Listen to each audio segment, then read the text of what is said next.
مو للصبح. خلاص المهم كيف؟ يا ريت يكون الحوار باحترام مثل اي ما أنا بعد هي حاولت. شروط المناظرة: الاحترام بين الطرفين، عدم الكتم من الطرف الآخر عندما يتكلم الآخر، وعدم عرض وثائق عندما يتكلم الطرف الآخر.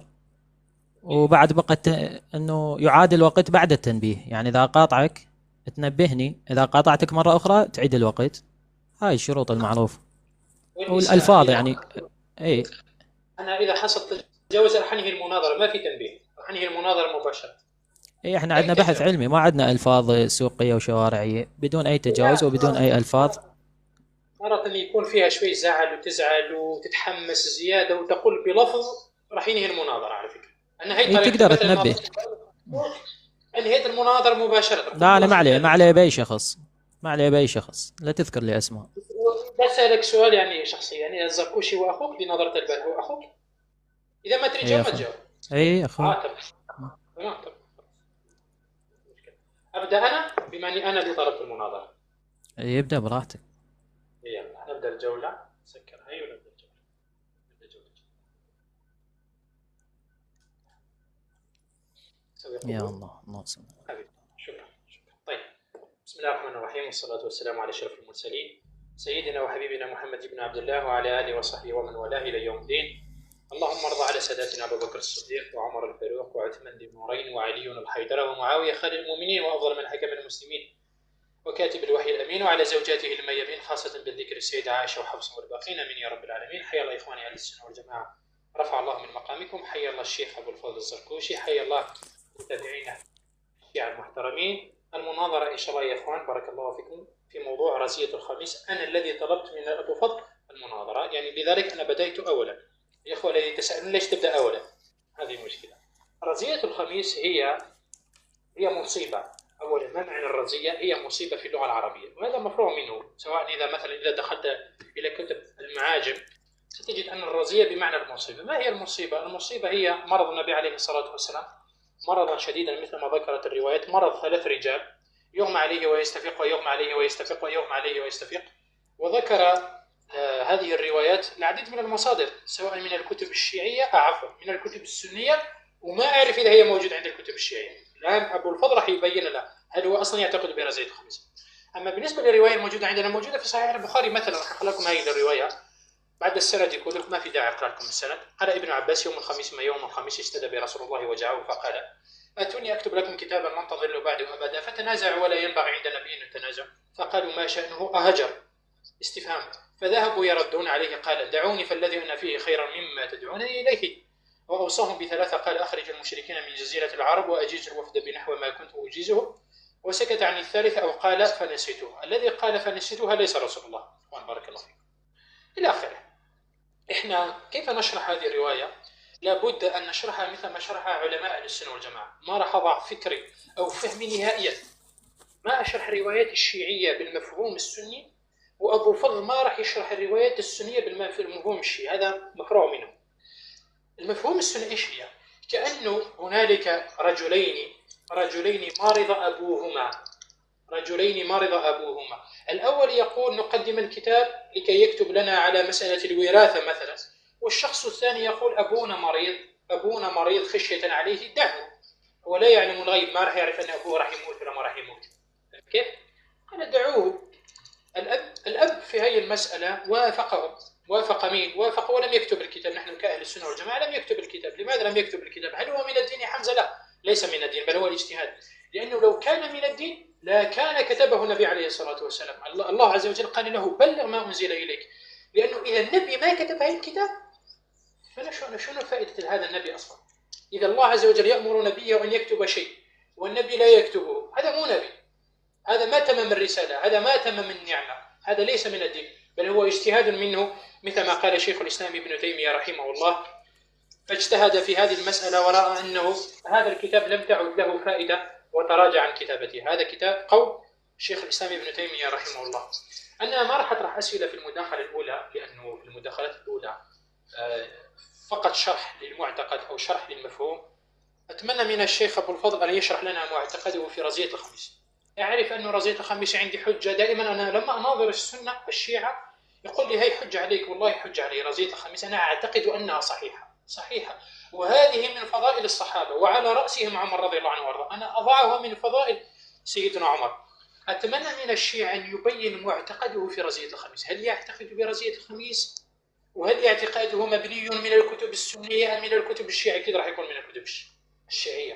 راح يقرأ لنا الروايات، راح يجيب لنا مصادر ويقرأ لنا السند، لأنه صحيح البخاري ما في داعي أقرأ لك السند، لو تريد السند أقرأ لك السند ما في مشكلة. فهذا ما أتمنى في مداخلة الشيخ أبو الفضل، وبعدين يطرح الأسئلة. ما راح أطرح سؤال في المداخلة الأولى مشان أخليه على راحته يشرح لنا رازية الخميس، وفي المداخلات الأخرى فقط أتمنى من الشيخ أبو الفضل سؤالين على الأكثر، مشان يكون عندي وقت مشان أجاوب، وأنت نفس الشيء يكون عندك وقت. ما راح أطرح عليك 10 أسئلة وأقول لك ما جاوبت، حمزة ما جاوب، ما يصير يعني. هي طريقة خلينا نرتقي في الحوار إن شاء الله. وشكرا على الاستماع. أحسنت. يا الله، اللهم صل على محمد. أعوذ بالله من الشيطان الرجيم. بسم الله الرحمن الرحيم، وصلى اللهم على محمد وآل بيته الطيبين الطاهرين، واللهم ارضى عن الصحابة المنتجبين على رأسهم أبو لؤلؤ رضي الله عنه وأرضاه. بالنسبة لهذه المناظرة، مناظرة رزية الخميس، أبو لؤلؤ صحابي تابعي المهم رضي الله عنه وأرضاه، احنا نعتبره صحابي من أصحاب أمير المؤمنين. بالنسبة لهذه المناظرة وهي رزية الخميس، طبعا الأخ يقول لي بين معتقدك. طبعا بالمناظرة ماكو بين معتقدك وبين معتقدي، أنت تجيب الدليل حتى تلزم به الخصم والذي يكون في مواجهتك الطرف الآخر. فأنت الآن إذا أنا أريد ألزمك شو أسوي؟ أجيب الروايات الثابتة الصحيحة في كتبك وفي المصادر التي تعتمد عليها الصحيحة. فكذلك أنت عندما تريد أن تلزمني فتأتي بالمصادر الصحيحة، تصحح هذه المصادر سواء كتابا أو سندا داخل الكتاب فتحتاج عليه بعدها. طبعا احنا شوية خلينا نذكر بعض الروايات، بما أنه الأخ ما طلع لنا أي رواية على الشاشة، نذكر بعض الروايات عندهم. طبعا هنا إذا جئنا إلى صحيح مسلم أو صحيح البخاري، فهنا الرواية مذكورة في صحيح مسلم وفي صحيح البخاري. طبعا هو قال أهجر وجابها بالاستفهام، فقالوا أن رسول الله يهجر. كذلك هنا في صحيح البخاري قالوا هجر، فقالوا هجر. طبعا لا خلاف عندنا هسه، سواء هجر أو سواء أهجر ما عندنا إشكال. المهم نأتي ونقرأ هذه الرواية التي هي في صحيح مسلم. طبعا الرواية معروفة في صحيح المسلم، وقال لا حاجة لذكر السند. قال رسول الله: ائتوني بالكتف والدوات أو اللوح والدوات أكتب لكم كتابا لن تضلوا بعده أبدا. هنا عندما قال رسول الله صلى الله عليه وآله أكتب لكم كتابا لن تضلوا بعده أبدا، هنا الجماعة وعلى رأسهم عمر ذكروا هذه العبارة اللي هي لن تضلوا بعده أبدا. وين قارنوها مع إني تارك فيكم ما إن تمسكتم به لن تضلوا بعده أبدا، كتاب الله وعترتي. فانتبه عمر، انتبه على أن رسول الله صلى الله عليه وآله يريد أن ينصب خليفة، يريد أن يجعل شخصا ويكتب في الكتاب شيئا لا يضلون بعده أبدا. فبدأوا بالشجار والاختلاف واللغط فيما بينهم ليمنعوا رسول الله من ذلك. هسه راح يقول لي لا شنو دليلك؟ أكثر علمائك اللي راح أعرض لك ياهم أنهم قالوا أن رسول الله أراد أن ينص على الخليفة من بعده. هنا عمر لن تضلوا من بعده أبدا، وكذلك في حديث الثقلين كتاب الله وعترتي ما إن تمسكتم به لن تضلوا بعده أبدا. فواضح بالجمع الدلالي يتضح ما أراد رسول الله أن يكتب هنا. فقالوا إن رسول الله يهجر. طبعا هنا إن رسول الله يهجر من جابوها هاي؟ اللي هي بالرواية التي بعدها، الرواية رقم مجقيت، الرواية رقم 1667، الرواية الثانية. فاختلف أهل البيت فاختصموا فمنهم من يقول قربوا يكتب لكم رسول الله وكتابا لن تضلوا بعده أبدا، ومنهم من يقول ما قاله عمر إيش قال؟ عمر قال إن النبي لا يهجر، عمر قال إن النبي غلبه الوجع. القوم ماذا قالوا ما قاله عمر. إيش قالوا إن رسول الله يهجر. إذن هذه العبارة عبارة القوم هي نفسها عبارة عمر. شنو هي العبارة؟ إن رسول الله لا يهجر. لماذا إخواني؟ لأنه بجمع الروايات نرى أن القوم قالوا ما قاله عمر إيش قال إن الرجل لا يهجر. هذا بالجمع الدلالي نفهم هذه الرواية ونفهم ما قاله عمر. وإن كان عمر هناك قال إن الرجل غلبه الوجع، لا، نأتي لقول القوم قالوا ما قاله عمر فقالوا إن الرجل لا يهجر. هذا بالنسبة لي ما قاله عمر. طيب هنا عندما اختلف القوم لماذا لم يلتزموا بما جاء بالقرآن الكريم؟ الله سبحانه وتعالى ألم يذكر في آيات عديدة إخواني، ألم يذكر الله سبحانه وتعالى في آيات عديدة أنه في قوله تعالى خل أعرض لكم إياها في الشجار وفي الاختلاف، ألم يذكر فلا وربك لا يؤمنون حتى يحكموك فيما شجر بينهم ثم لا يجدوا في أنفسهم حرجا مما قضيت ويسلموا تسليما. كذلك الآيات الأخرى أطيعوا الله وأطيعوا الرسول وما آتاكم الرسول فخذوه وما نهاكم عنه فانتهوا فإن تنازعتم في شيء فردوه إلى الله والرسول. لماذا هنا عندما حصل خلاف ونزاع، هذا سؤالي فقط، لماذا عندما حصل نزاع وخلاف لم يردوا الأمر لرسول الله، ولكن رسول الله نائم على الفراش وهم يختلفون ويصرخون ويصيحون ويتنازعون فيما بينهم؟ هنالك خلاف، ردوا الخلاف إلى رسول الله، ورسول الله هو من يوجه افعلوا أو لا تفعلوا. هذا سؤالي الوحيد، لماذا لم يلتزم عمر والذين معه بكلام رسول الله؟ يا الله.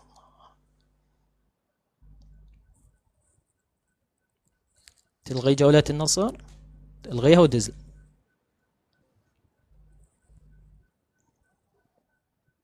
طبعا سؤالك سجلته، ان شاء الله اجاوب عليه بالمداخلة. ما سألت ولا سؤال أصلا. لا سألت. لا أنا قلت لك المداخلة الأولى ما راح أسأل أصلا. أنا قلت لك ما راح أسأل. قلت اي انا اعتبر هذا سؤال انه تراجع بعدما لم يجد فائدة من الكتاب. هذا كلام شيخ الإسلام، هذا مو سؤال. ما في مشكلة. هسه نشوف شلون كلام شيخ الإسلام. تفضل. ما في مشكلة. أولا قلنا له يا ريت يا أستاذ مجتبى، يا أستاذ أبو الفضل عفوا، أن تشرح لنا معتقدك. قال لك والله ما يهمني، أنا يهمني صحيح البخاري. يعني في حياتكم شفتوا عندك صوت يا أبو الفضل، من فضلك عندك صوت أنا يا ريت شخص ليس يبين عقيدته، هو مباشرة نط على صحيح البخاري يقول لك حمزة ما أعطانا مصدر. أنا أقرأ لك من صحيح البخاري نفس الحديث اللي أنت جبته صحيح مسلم، يعني ها هو صحيح البخاري، طلع لك ها هو صحيح البخاري يا حبيبي، ها هو صحيح البخاري. نفس الكلام راح أقرأ من صحيح البخاري، راح قريت لك إياه على الشاشة. وين المشكلة؟ هاي ثاني واحدة. اثنين، اشرح لنا معتقدك. تريد أعرف رزية الخميس تعتقد فيها ولا ما تعتقد؟ عندك رزية الخميس ما عندك؟ قال لكم جاء في صحيح مسلم أن النبي يريد أن ينصب الخليفة. وين في صحيح مسلم أن النبي يريد أن يصحح؟ أي في صحيح البخاري عندما قال نادي أباك لكي يكتب لها كتاب لسيدة عائشة رضي الله عنها وأرضاها. فرق بين صحيح مسلم والبخاري. هاي واحدة. اثنين، معليش حتى ولو يريد أن ينصب خليفة، من كان يريد أن ينصب؟ كان يريد أن ينصب أبو بكر الصديق عندما قال للسيدة عائشة. ثانيا، تعرفون ليش ما يريد الإخوان أن يقرأ رزية الخميس عندهم؟ لأنهم أصلا ما عندهم، فقدوا شيء لا يعطيه، فلذلك إن شاء الله في مداخلتك الأولى ستبين. هذا كتاب مشرعة بحر الأنوار المجلد الأول صفحة 402. ومن العجيب الحال أنه هذا آصف محسني المرجع الإيراني يا أخوان. ومن العجيب الحال أنه لا رواية عند الشيعة ولا بسند ضعيف تروي ما قال عمر. أبو الفضل الله عندك صدى صوت، يعني الصوت أقول لك عفوا، مو اتفقنا بدون تجاوز؟ ليش؟ إيش قلت؟ آصف محسني إيراني؟ لو أنت أصلا ما تعرف آصف محسني مين؟ ما تعرف آصف محسني وين ساكن؟ هذا آصف محسني إيراني؟ إيراني نعم. إجابة على إيران. إيراني. آصف محسني من بلاد بلخ، إجابة على إيران عزيزي. معليش وين المشكلة في إيران يعني؟ يلا كمل. يعني عندك مشكلة في إيران ولا؟ لا أنت العالم ما تعرفه مين، تقول من إيران. لا توجد ولا رواية عند الشيعة ولا بسند ضعيف. ثانيا يقول لك والله يا حمزة يا أبو الفضل راح أسوي لك ميوت إذا ما تريد تسوي ميوت من عندك. هذا كتاب أنا سوي ميوت، أنا بالغلط كلمت. كتاب عمدة القارئ في شرح صحيح البخاري. واختلف العلماء في الكتاب الذي هم بكتابه. قال الخاطبي يحتمل لوجهين، أحدهما أنه رياد أن ينصب على الإمامة بعده فترفع تلك الفتن العظيمة كحرب الجمل والصفين إلى آخره. وقال سفيان بن عيينة أرى أن ينصب على أساس الخلفاء بعده حتى لا يقع منهم خلاف إلى آخره. أي كلها اختلافات، كل واحد إيش يقول، بس هل إذا كتب ما كتب عندنا. ثانيا يا أستاذ مجتبى حسألك شوي مشان نخلص إن شاء الله. ثانيا يقول لك أطيعوا الله وأطيعوا رسول الله. لماذا الصحابة لم يردوه؟ لماذا الصحابة لم يردوه؟ نعم ردوه على النبي عليه الصلاة والسلام. الاختلاف الذي دار بين الصحابة بينهم، واحد يقول نقدم والآخر يقول لا نقدم. من الذي سيقرر؟ قال الله عز وجل أطيعوا الله وأطيعوا رسوله أولي الأمر منكم، فإذا تنازعتم فردوه إلى الله والرسول. الرسول هل حكم بينهم؟ هل حكم الرسول؟ كتب ولا ما كتب؟ هو الذي قال بلسانه قدموا. هل كتب ولا ما كتب؟ هل كتبوا ولا ما كتبوا؟ ما كتب. فإذا الصحابة راجعوا النبي عليه أفضل الصلاة والسلام ووافقهم النبي عليه الصلاة والسلام ولم يكتب الكتاب. الآن راح أعيد لك مرة أخرى يا أستاذ مجتبى، يا ريت جاوبنا على اشرح لنا معتقدك في رزية الخميس. أنا ما أقدر أحاور إنسان مجهول إكس. اشرح لنا معتقدك في رزية الخميس، مش أنا أعرف كيف راح أناظرك. لحد الآن ما أعرف كيف، منين أبدأ لك؟ أبدأ لك من الكتب السنية ولا أبدأ لك من الكتب الشيعية؟ إذا أنت ما عندك رزية الخميس ما أحتاج فهمك في الكتب السنية، فهمك خذوا ما أحتاجه في المناظرة. إذا أنت ما عندك رزية الخميس تأخذ رزية الخميس من المفهوم السني وبس. تمام؟ راح أسألك سؤال يا أستاذ، هل كان الشيء الذي كان يريد أن يكتبه النبي من الدين أم ليس من الدين؟ الشيء الذي كان يريد أن يكتبه النبي في رزية الخميس عندك كشيعي، هل هو من الدين أم ليس من الدين؟ سؤالي الثاني، الله عز وجل قال لنبيه والله يعصمك من الناس، فكيف لم يعصم النبي عليه الصلاة والسلام في رزية الخميس؟ جيد.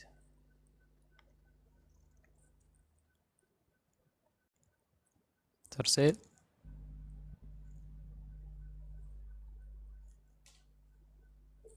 أعوذ بالله من الشيطان الرجيم. بسم الله الرحمن الرحيم. أخواني، يعني كرر نفس الطريقة. قلنا له نحن في بحث علمي، وفي البحث العلمي يجب أن يكون الطرف الآخر إذا أراد أن يحتج على الخصم يجب أن يبين أولا أن ذلك الشيء ثابت عند الخصم، هو من يثبت. كما ثبت أنا الآن، ثبت أن رزية الخميس موجودة عندهم ثم أشكلت. الإشكال فرع ثبوت الشيء. هذا شيء يسوي؟ هو ما ثابت المسألة. الآن أنت دخلت حوار علمي، يعني كل شيء معدوم، كل شيء منفي إلا أن يثبت بالدليل. أنت أثبت أولا رزية الخميس عندنا ثم اشكل وفرع عليها. ما أدري ذكر جاب لي مشرعة بحار الأنوار، يقول لي للمحسن الإيراني عزيزي من تجيب كتاب، من تجيب وثيقة، روح اقرأ المقدمة، اقرأ الكتاب، قلب لك كم صفحة يمنى يسرى. آصف محسن إجابة على إيران، آصف محسن الرجال من بلخ. هاي النقطة الأولى. النقطة الثانية شو يقول ابن تيمية يقول تراجع بعدما لم يجد فائدة من الكتاب. إيه هو غير هذا الجاي نقوله. إذا عمر يقول هذا الرجال جاي يخرف، جاي يهذي، قام يفحش بالكلام، والقوم قالوا ما قاله عمر، بعد شنو فائدة الكتاب؟ طعنوا في النبي. احنا بينا لك سؤال بسيط، قلنا لك أن هنالك خلاف فاختلفوا، فصار هنالك لغط وارتفاع أصوات ومشاجرة، بعضهم يقول قدم وبعضهم يقول لا تقدموا. عمر وجماعته طعنوا بالنبي، قالوا هذا قام يهذي، قام يخرف، قام يفحش. هسه ما أدري يفحش يعني يشمل كل شيء، احتمال قام يكفر، احتمال قام يسيء للذات الإلهية، هو هذا يفحش يحتمل كل شيء. عندك دليل تخرج أنه لم يكفر لم يسيء للذات الإلهية؟ قدم لنا الدليل. نقول له صار اختلاف، القرآن يقول فإن تنازعتم في شيء، شو نسوي بهذا التنازع؟ نرد الله والرسول الله. ليش ما ردوا الله والرسول الله؟ يقول لا ردوه، والنبي ايش قال بعد ما ردوه؟ قال لا تجيبوا لي كتاب، بعد ما حاجة إلى الكتاب. لا عزيزي ما ردوا، صار خلاف وصار لغط، وهذا يجر منا وهذا يجر منا، هذا يقول قدموا وهذا يقول لا تقدمون، وعمر يقول الرجل قام يخرف ويفحش بالكلام. فالنبي قال لا فائدة من الكتاب أصلا لهؤلاء، لأنه لو كتب لقالوا أنه كتبه في حالة تخريف وهذيان، فقد عقله وكتب هذا الكتاب، لا قيمة للكتاب. فهم امتنعوا عن هذا الكتاب وعن لا يضلوا من بعد النبي، فالنبي قال قوموا عني اخرجوا. هاي هي القصة، هاي هي ملخص القصة، أنهم اختلفوا ولم يعملوا بما جاء في القرآن. الله سبحانه وتعالى يقول فلا وربك لا يؤمنون، الله يقسم فلا وربك لا يؤمنون حتى يحكموك فيما شجر بينهم، ومن ثم في آخر الآية يقول ويسلموا تسليما. عمر شنو هذا؟ حضرة جنابه هو والقوم الذين معه، مو صار اختلاف؟ لماذا لا تقدم للنبي؟ الله يقول لا يؤمنون. إذن هاي مال عدالة الصحابة ومال المبشرين بالجنة، هاي كلها خليها على صفحة، خليها تفيدك، لأن الله سبحانه وتعالى يقول فلا وربك لا يؤمنون، ماكو إيمان أصلا إلا أن يعودوا عند التنازع والاختلاف إلى النبي ولا يجدوا في قلبهم شيء. يعني النبي إذا حكم بعد لا ريب لا شك لا أي كلام بعد حكم النبي، تقدم للنبي وتسلم للنبي تسليما. فمن هذه الآية ومن آية أخرى فإن تنازعوا في شيء إذا حصل التنازع فيردوه إلى الله والرسول، نعلم أن القوم مع عمر ليسوا مؤمنين أصلا بقسم من الله سبحانه وتعالى أن عمر ومن معه ليسوا مؤمنين، عفوا لا إيمان لهم، تنازعوا وتركوا النبي نائم أمامهم ولا يقيمون له وزنا أصلا. هذا ايش جاي يقول لي؟ جاي يقول لي بين عقيدتك بين كتبك يا بدي حل لنا هاي المشكلة. عمر ومن معه ليسوا مؤمنين أصلا بالقرآن الكريم، يعني بما جاء من القرآن الكريم. عارض القرآن، تركوا القرآن، ضربوا القرآن عرض الحائط. يقول لي بين عقيدتك، غير أنت تبين عقيدتي، أنت تجي تعرض لنا المصادر. إخوان هذا المصدر الشيعي هذا يلزم الشيخ أبو الفضل لأنه كتاب معتمد، لأنه سند صحيح بفلان ثقة عن ثقة عن ثقة عن ثقة، ثم يأتي ويسأل ويشكل كما فعلت أنا. هو هذا الأسلوب العلمي. شنو احنا وين قاعدين؟ جاي نصلح موبايلات؟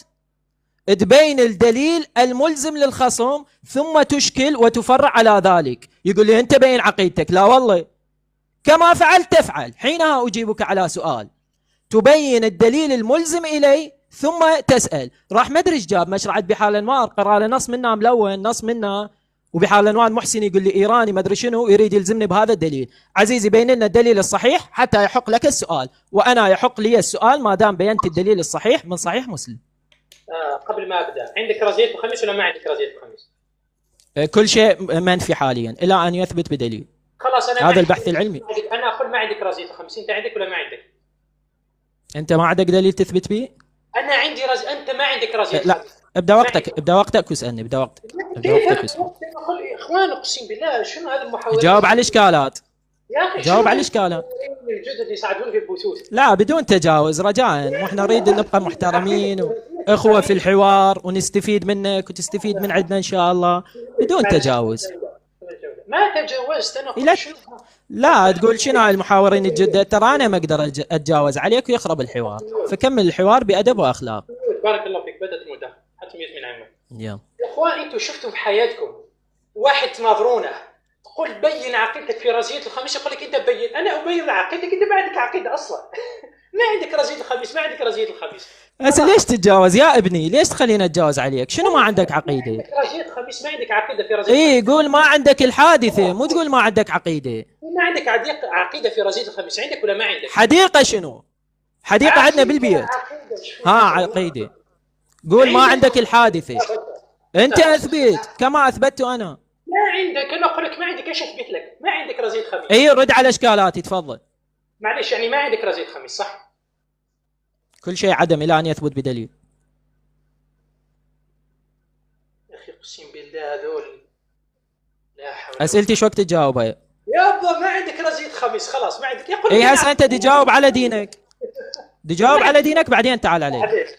انت قلت انت خلاص بما انه ما عندك رزية خميس، انت قلت انه سيدنا عمر عم يقول للنبي انه يفحش في الكلام، وان عمر يفحش في الكلام. دليلك تفضل من مفتي من قال عمر يفحش بالكلام شنو؟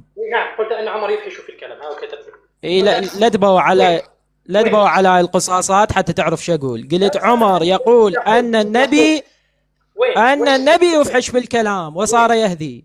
وين يعني عمر ما قال للنبي يهجر؟ لا استاذ، بما انه ما عندك رزية خميس ما اريد تفسيرك ما عندك رزية خميس. لا تفسير علماء.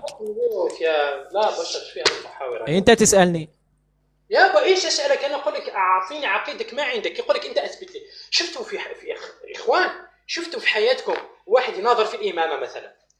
انا اثبت ان الامامه شورى عندي، الخلافه شورى، وبعدين ساثبت ان الامامه تنصيب الهي عند الشيعه. انا اصلا لا اعتقد بان الشيعه عندهم شيء اسمه تنصيب الهي. كيف ساثبت لك ان رزية الخميس؟ انا جبت لك آصف محسن يقول لك ورقات، انا جبت لك اسم كتاب جزء صفحه، آصف محسن يقول لك ما عندك رزية الخميس، ما عندك روايه. خلاص ها هو آصف ما عندك. يلا اول مره يشوف المصادر. إيه. الله يستر عليك. ما توجد، اقسم بالله ذول. حط ميوت يا استاذ من فضلك، يعني هاي اخر مره اقول لك حط ميوت، اخر مره. يلا هو يا اخوان، يلا يقول لك اعطيني. هذا كتاب مشرعة بحار الانوار، المجلد الاول، صفحه 402. اعيد لك المصادر ممكن ما مشرعة بحار الانوار، المجلد الاول، صفحه 402، الحديث 3. ومن العجيب الحال أنه لا توجد رواية عند الشيعة ولو بسند ضعيف تروي ما قاله عمر. وبعدين أقول لك روح اقرأ لي آصف محسن. أنت تريد أجيب لك كتاب آصف محسن وأقرأ لك الآن إياه في البث؟ شنو هذا الكوارث هذول؟ أستاذ بين مشان أحاورك، عندك رزية مشان أناقشك حسب المفهوم، حسب الآيات أطيعوا الله وأطيعوا الرسول، فما أتاكم الرسول فخذوه وما نهاكم فانتهوا. بين شيء، بين. أريد أفهم عندك رزية ولا ما عندك، مشان أعرف كيف أسألك. سألتك سؤال، هل ما كان يريد أن يكتبه النبي من الدين ولا ما ينسى من الدين؟ كانوا ما سمع. فكيف الله عز وجل يقول لنبيه والله يعصمك من الناس والنبي لم يعصمه من عمر؟ كيف راح تجاوب أنت ما عندك شيء أصلا؟ أريد أعرف، هل إذا أنت يا أبو الفضل ما عندك رزية خميس، قل أنا ما عندي رزية خميس، سأحاججك بما هو موجود في كتبك، والله ما عندي مشكلة. نعم شوف أبو الفضل، أساعدك شوي. الصحابة قالوا أن النبي يهجر، أساعدك شوي. يهجر، هل الهجران بالمعنى الهذيان؟ لا. هو فيني أساعدك شوي، قل لي ساعدني أساعدك، وين المشكلة؟ تعال أساعدك، بس يرفع شوي المستوى مشان نستمتع في الحوار. هذا يا إخوان كتاب فتح الباري في شرح صحيح للإمام البخاري رحمه الله، لن تضلوا إلى آخره. يعني شرح مسألة المجلد، أعطيك المجلد الثامن صفحة 133. ووقوع ذلك من النبي مستحيل. ما معنى الهجران ثم الهذيان اللي تتكلم عليه اليهذي مستحيل، لأنه معصوم في صحته. فهمك ما أحتاجه، أنت تحاور حمزة أسد من أهل السنة. الآن يا عزيزي عندك رزية خميس ولا ما عندك؟ إذا ما عندك قل ما عندي، مشان نخلص الحوار ونشوف لي بعده. تمام، خذ هاي 20 دقيقة 20 ثانية من وقتي. عندك ولا ما عندك رزية خميس؟ ما عندك صوت يا أبو الفضل، ما عندك صوت. أقول إشكالاتي معكم أجاوب عليهن؟ يا أستاذ عندك رزية خميس ولا ما عندك؟ يثبت، إذا عندي يثبت. لا حول ولا قوة إلا بالله. أنا أثبت لك عقيدتك؟ لا، غير تشكل عليه، لازم تثبت الشيء عندي ثم تشكل. لا أشكل عليك، أنا أقول لك هل عندك رزية ولا ما عندك رزية؟ عندك ولا ما عندك؟ أنت تعرف بس ابدأ لي وقتي، خل أبدأ وأكلمك. تبدأ وقتك، عندك ولا ما عندك رزية خميس؟ ابدأ لي وقتي، راح أجاوب على كل هاي الأسئلة. لا حول ولا قوة إلا بالله.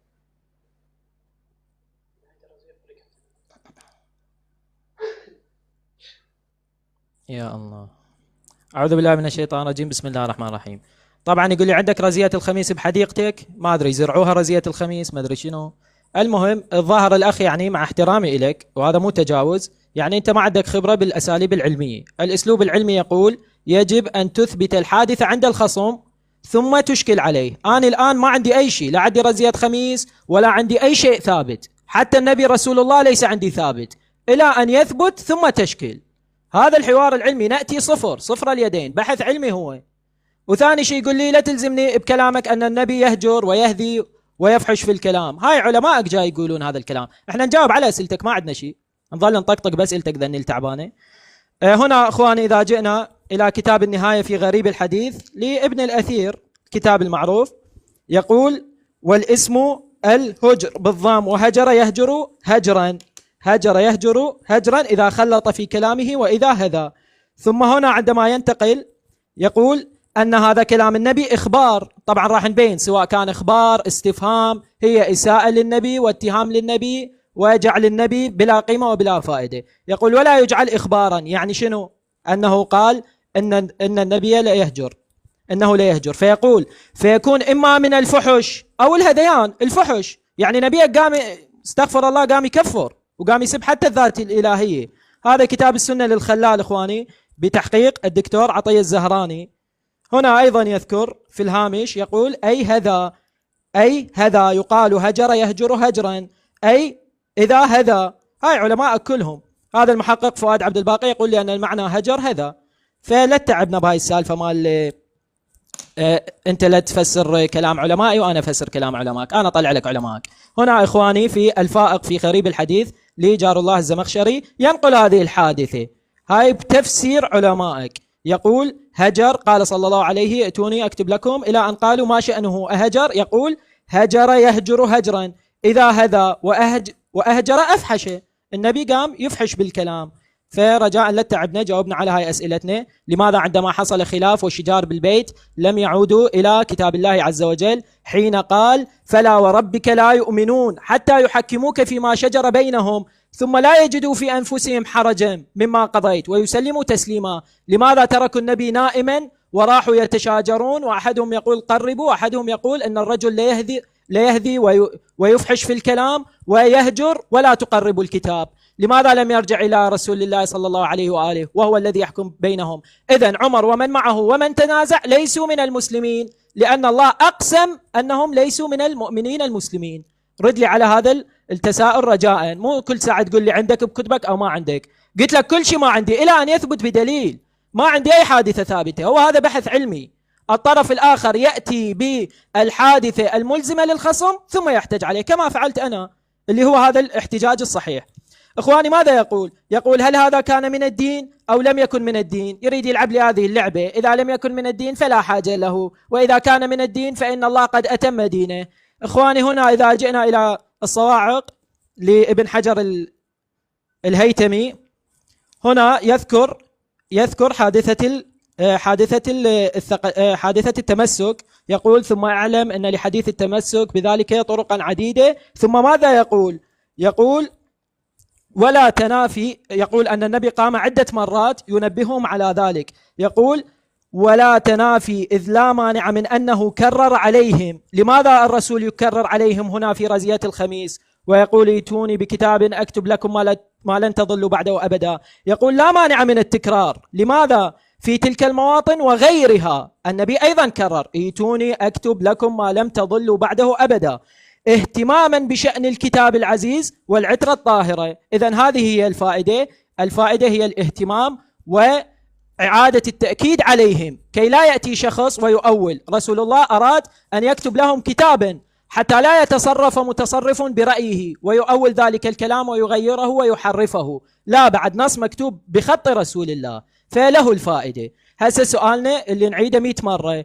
لماذا الله سبحانه وتعالى قال فلا وربك لا يؤمنون إلا شنو؟ إلا إذا حصل الشجار بينهم يحكموك يا رسول الله ويسلموا لك تسليما، وهم تشاجروا ولم يسلموا لرسول الله. إذن عمر ومن معه ليسوا من المؤمنين. هذا سؤالنا نتمنى تجاوب عنه. إذا تريد تسألني بعقيدتي تثبت لي الحادثة، غير ثابت عندي أي حادثة إلى الآن، إلى أن تثبت ثم تسألني. مثل ما أنا جبت لك صحيح مسلم ثبت الحادثة ثم فرعت بالسؤال. اتعلم الاستدلال العلمي الصحيح.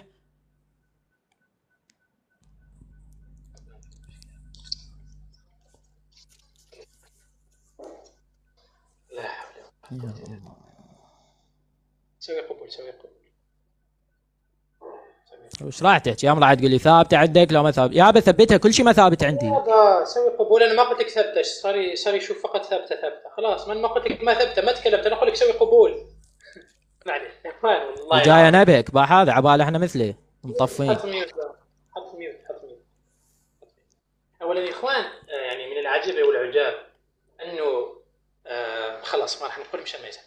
عندما ابو الفضل قال كلمة الهجران يعني يهدي، ابو الفضل يعني انت ذهبت الى القاموس. نعم، كلمة الهجران تأتي بمعنى يهدي، كلمة الهجران تأتي بمعنى يخرف. معليش، كلمة الهجران تأتي فقط يهدي يا ابو الفضل؟ قل لي فقط نعم هيك. لا، علماءك شرحوا هذا الحديث قالوا يهدي ويهجر ويفحش. معليش فقط قل لي كلمة الهجران يعني تأتي بمعنى الهذيان والهجران والتخريف؟ نعم فقط في هذا الموطن نعم فقط. والله إذا أنت مو مركز في الحوار الظاهر أني أحاور واحد خارج. علماءك شرحوا هذا الشيء. والله العظيم يعني أنا أحاور واحد خارج من البث. أنا قلت لكم ممكن ما تتجاوز حتى ما تتجاوز عليك وينتهي الحوار بأدب. أنا أقول لك خارج من البث. ما يصير تتجاوز. أنا أقول لك خارج من البث وأنت تقول لي احترم، حتى احنا بنحترم. الحوار يصير حلو وينتهي بحب واحترام، وإن شاء الله يكون بيننا حوارات أخرى بكل أدب. أنا مو مؤدب. البيت وين تجاوزت عليك؟ لا شنو تقول لي اجيب واحد من الخارج اناظره؟ ما قلت هذا الكلام يابا، ينزع السماعات ويغسل. إيه انت ما تدري ايش قايل، الظاهر انت هم تهذي. لا والله عم تخرف او تهجر. ووقوع ذلك من منو النبي. نبيك يخرف فيها جراني شنو بالموضوع؟ عيد الوقت والله، هذا انا حاول اول مره. لا ما نبهتني. تعلم مني، سوي قبول. ليش اعيد الوقت؟ ما نبهتني. يابا من الصبح انا اقول لك لا تقاطع، اسكت خلي الواحد يتكلم في وقتك، ما اتكلم. اي قلنا مع التنبيه تعيد الوقت مو تعيده قبل. يا استاذ 20 مره انا اقول لك حط ميوت لا تقاطع 20 مره. راح اعيد لك الوقت وراح احط ميوت، بس لا تتجاوز رجاء، لان انا هم اقدر اتجاوز عليك وتخرب المناظره. يا بشر لا تقول لي اصعد واحد من الجيستات وما ادري مين وهذا الاسلوب التعبان الرخيص، اتكلم بعلميه. هاي لله عديت لك الوقت ولا انت ما تستحق. راح اسوي لك ميوت من عندي مشان ما يصير مقاطعه. لا ما تسوي لي ميوت، انا اسوي ميوت اذا من قلنا عندي. بس وقف دقيقه. قلنا من الشروط ان لا يكتم الطرف الاخر. سوي ميوت من عندك يا استاذ، سوي ميوت من عندك. عندك. اطلب مني واسوي لك ميوت، بس مو من حقك تكتمني. تفضل. لا حول ولا قوة إلا بالله. هذا كتاب فتح الباري في شرح صحيح الإمام البخاري. ووقوع ذلك من النبي. إيش هو يا حمزة؟ الهجران بالضم ثم السكون الهذيان، والمراد به هنا ما يقع من المريض الذي لا ينظم ولا يبعد لعدم فائدته. ووقوع ذلك من النبي مستحيل. وبعدين راح يرجع نفس المكان لأنه معصوم ذلك في صحة. مستحيل يا بشر، هو يعيد نفس الكلام. ثانيا خلاص المعصوم خلاص. هذا كتاب بحار الأنوار المجلد كذا والصفحة كذا. قلت لأبا عبد الله عليه السلام أنبياء وأنتم؟ قال لا. قلت فقد حدثني ما لا أنتهم أنك قلت إننا أنبياء. قال نعم. قال كنت إذا أنا أجر. إذا المعصوم عندك عم بيخرف، المعصوم عندك عم يهذي، عم بيخرف المعصوم.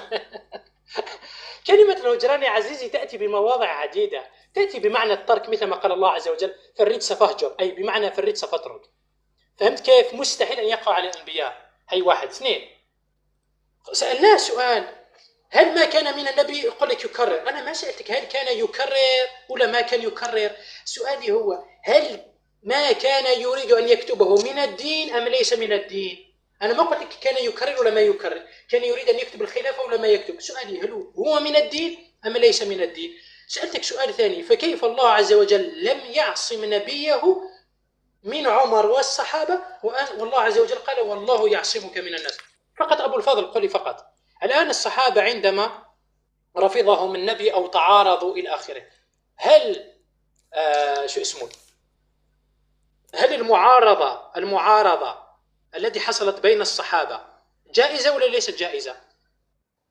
المعارضة التي حصلت بين الصحابة بمحضر النبي. أيوة. حصل الشجار ورفع أصوات وهذا غير جائز. أحسنت بارك الله فيك. الآن عرفتم الآن أنه الإنسان هذا لا يفقه في اللغة العربية. هذا في كتاب. يا عبد ليش تتجاوز؟ التشبيك يا عسى ما أقدر أتجاوز عليك وأنزلك. ايش قلت لك؟ ليش تتجاوز؟ هسه مو محترميك ومقدريك وتقول هذا لا يفقه شيء باللغة. وين المشكلة؟ ما تعرف اللغة العربية، وين المشكلة؟ انت ليش اللي يحترمك تتجاوز علي؟ ليش تخليني هينك وانزلك؟ تحاور بعلمية. تفضل. تجاوز. وين التجاوز في لا يعرف اللغة العربية؟ وين التجاوز؟ هذا تجاوز. انت اذا اقول لك لا يفقه شيء هذا واقع، اخبر عن واقع، لكن انا تقول لي لا يفقه باللغة كأنك حساس. ولا كان علم علمائك باللغة، شلون ما افهم باللغة؟ انت حساس شوي. خلاص يا زلمه خلاص. هذا الاستاذ محترميك كمل باحترام. معليش ما في مشكله خلاص. هذا كتاب تكمله المعاجم اللغه العربيه المجلد الخامس صفحه 99.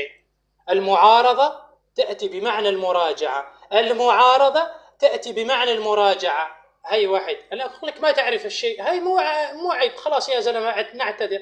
ثانيا، هل المراجعه تجوز؟ هل المراجعه تجوز؟ هذا كتاب مرآة العقول للمجلسي المجلد الثالث صفحة 251 بعد السند كله والحديث صحيح. إيش يقول؟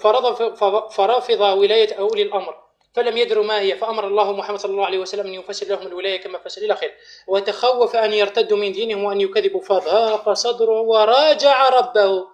المعصوم عندك يراجع، الرسول يراجع ربه. الآن هل يجوز؟ ما يجوز كمان. شفت كيف؟ أنا هيك أقول لك يا عزيزي أنت ما خلاص مشان ما يزعل عزيزنا. ثانيا ايش راح نجاوب؟ خلاص جاوبنا في اللغه العربيه هيك شرحنا له ما معنى كلمه الهجران الى اخره، والمعصوم عنده عم بيخرف، وقلنا له انه مستحيل. راح يعيد نفس السؤال مره اخرى. سؤالي الثالث، اذا ما جاوبت ما راح اجاوبك على اي سؤال. اريد شخص من بنو هاشم اعترض على عمر، شخص واحد من بنو هاشم اعترض على سيدنا عمر. خلاص شوف أنا دائما أتنازل ويا الشيعة، أنا أقول لك شوف يا عزيزي، عمر هو الذي اعترض، عمر هو الذي قال، يقول لك أين رجعوا عن النبي؟ أين راجع؟ أبو الفضل والله العظيم لو جيب لي رواية من كتب أهل السنة والجماعة، أكيد كتبك أنت بما أنك ما عندك رزية الخميس خلاص ما راح أناقشك في كتبك، ما عندك خلاص. لو جيب لي رواية واحدة فقط أن النبي عارض أو لم يوافق عمر راح تشيع الآن على أيدك. شو رأيك؟ رواية واحدة راح تشيع الآن على أيدك، رواية واحدة. ماذا قال النبي يا إخوان؟ قال قدموا الكتاب لكي إيش؟ لكي يكتب. هل النبي كتب؟ ما كتب، يعني وافقهم. هي بسيطة، هي نسويها نعلم الأطفال مش هي بسيطة. أبوك يقول لك يا عزيزي قدم لي القلم، تقول له يا ابني الصغير ما تقدم القلم، خلاص وافقت. وقتي رجاء. خلاص خذ وقتك. جاوبنا على 3 أسئلة. يلا خليني أجاوبك على 3 أسئلة. اخوان هو اول شيء ما ادري ايش عرض انه اللغط، طلع لنا مصدر ما ادري منين، قصاصه كالعاده. اخواني هنا اذا جينا الى صحيح مسلم نعيد الكر عليه لعله يعقل ويتدبر. هنا قلنا انهم قالوا ان رسول الله يهجر، وهنا قلنا ومنهم من يقول ما قاله عمر، اذا عمر ومن معه قالوا ان رسول الله يهجر. هنا ماذا يقول الراوي؟ يقول أكثر اللغو والاختلاف، أكثر اللغو والاختلاف. إخواني في رواية أخرى ماذا يقول؟ يقول أكثر اللغط. إذا جئنا هنا إخواني إلى عمدة القاري لشرح صحيح البخاري يقول ولغطهم، هذا الفاهم باللغة الله يستر عليه، ولغطهم بالطاء الصياح. إذن كثر الصياح أمام رسول الله. عمر كم مرة نبهنا سابقا على أن لا يرفع صوته أمام النبي؟ إخواني هنا إذا جئنا إلى صحيح البخاري الحديث صحيح، يقول الراوي يقول كاد الخيران أن يهلك أبو بكر وعمر. ليش يهلكون؟ رفعا أصواتهما عند النبي صلى الله عليه وآله فتشاجرا فارتفعت أصواتهما في ذلك، فأنزل الله الآية. يا آية أنزلها الله: يا أيها الذين آمنوا لا ترفعوا أصواتكم فوق صوت النبي ولا تجهروا له بالقول كجهر بعضكم لبعض أن تحبط أعمالكم وأنتم لا تشعرون. إذن عمر ومن معه أكثر الصياح واللغط حتى حبطت أعمالهم. سابقا من نزلة الآية يقولون لا، عمر وأبو بكر رفعا صوتيهما قبل نزول الآية. طيب هنا بعد نزول الآية وفي آخر حياة النبي صلى الله عليه وآله رفعا أصواتهما فحبطت أعمالهما. هذا الدليل الأول على أن عمر لا عمل له. الدليل الثاني أنه خلاف وشجار ولغط ولا يرجعون إلى النبي. والله يقول فلا وربك لا يؤمنون حتى يحكموك فيما شجر بينهم، ثم يقول ويسلموا تسليما. لم يحكموا النبي وتركوه على الفراش ويتشاجرون فيما بينهم. هذا الدليل الثاني على عدم إيمان عمر بن الخطاب. ثالثا شنو قدامك؟ صبه جاي يجيب لي رواية أبو عبد الله يهجر. بالله ما تستحي تجي واحد قدام واحد مثلي تجيب له هاي الرواية؟ شوية استحالة روحك تروح للمنتديات تنزل روايات وتجيبهن. إخواني شوفوا شلون راد يمررها عليكم على المشاهد العامي، وبعدين يقول الله أكبر نحن أهل السنة. هذا بحار الأنوار، نفس المصدر العرضي، بحار الأنوار الجزء 52 الصفحة 320. هذه الرواية حمران ابن أعين يقول قلت لأبي عبد الله عليه السلام أنبياء أنتم؟ قال لا. قلت فقد حدثني من لا أتهم أنك قلت إنكم أنبياء. فقال من هو ابن الخطاب هذا اللي حدثك؟ قال من هو ابن الخطاب؟ قال قلت نعم. قال كنت إذن أهجر. الإمام الصادق عليه السلام ماذا يقول؟ يقول لحمران بن أعين إذا أنا قلت ذلك إذن أنا أهجر، إذا أنا قلت عن نفسي نبي فأنا أهجر. وبالتالي الصادق عليه السلام لم يقل عن نفسه أنه نبي فهو لا يهجر. جاي يقول له للراوي إذا أنا قايل أنا نبي خوش تهجر بوقتها. طيب وأبو عبد الله عليه السلام لم يقل أنه نبي فلم يهجر. فأنت الرواية ما فاهمها وجاينا تركض بيها. من يشوف لك رواية بالمنتدى بالجروبات شوية اقراها فهمها حاول تعرضها على واحد أعلم منك يفهمك إياها.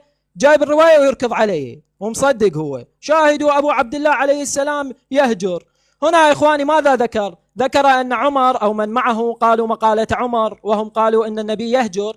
يقول أهجر؟ عود إذا يخلي له همزة راح يحل السالفة. هذا أيضا تشكيك. أنا أمامي شخص لا أعلم هل هو صاحي أو مخبل، أقول أمخبل هو؟ أهو مسودن؟ أهو مجنون؟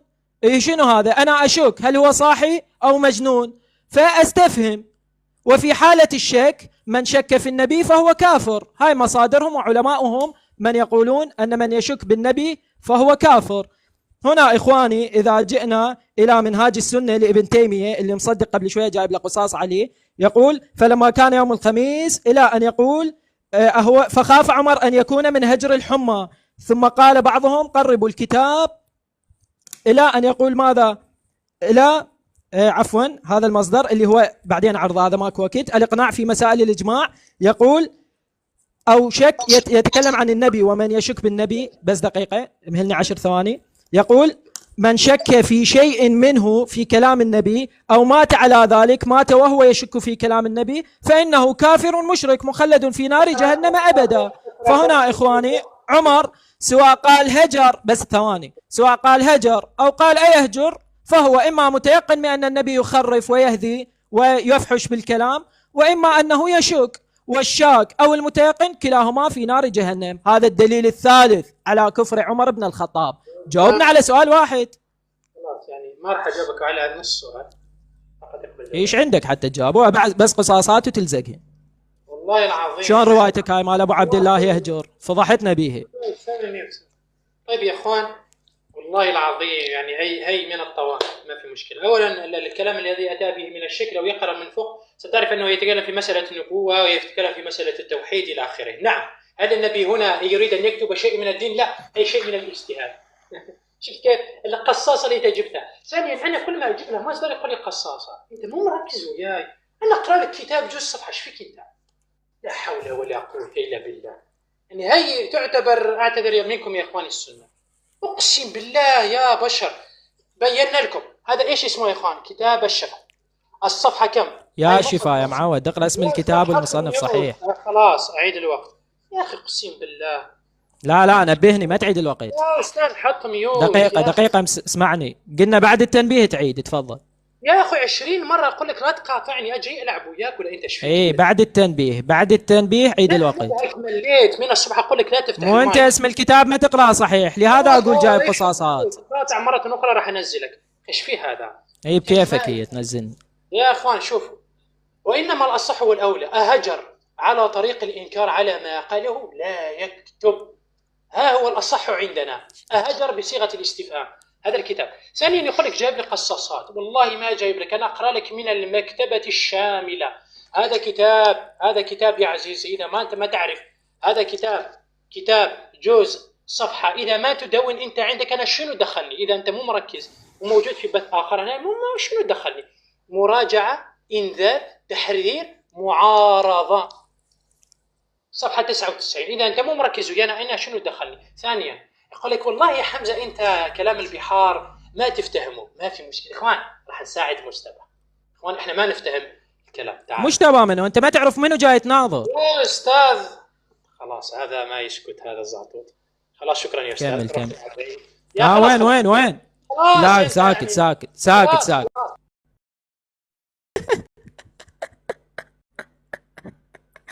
هذا ايش فيه؟ هذا يقول لي مجتبى ساعة ما يعرف ويا من جاي يناظر خطية الرجال، أصيب بهستيريا صار مثل النبي يهجر ويفحش. يقول لي مجتبى كل ساعة. يابا مو مجتبى، أبو الفضل اعرف من تناظر. النوب هرب جايب له كم قصاصة ويريد يعرضهن علي، واقول له ليش جايب لي قصاصات من النت ما فاهمهن؟ اسم المؤلف ما تعرفه، وتقول لي المحسني من إيران. يقول لي لا أنا ما جايب قصاصات، طابع على المكتبة الشاملة. إيه غير هسه طبيت على المكتبة الشاملة، النوب رجعت على القصاصات. إخواني هنا خل أعرض لكم المصدر من جديد، لم يسعفني الوقت بل قد تستفيدون.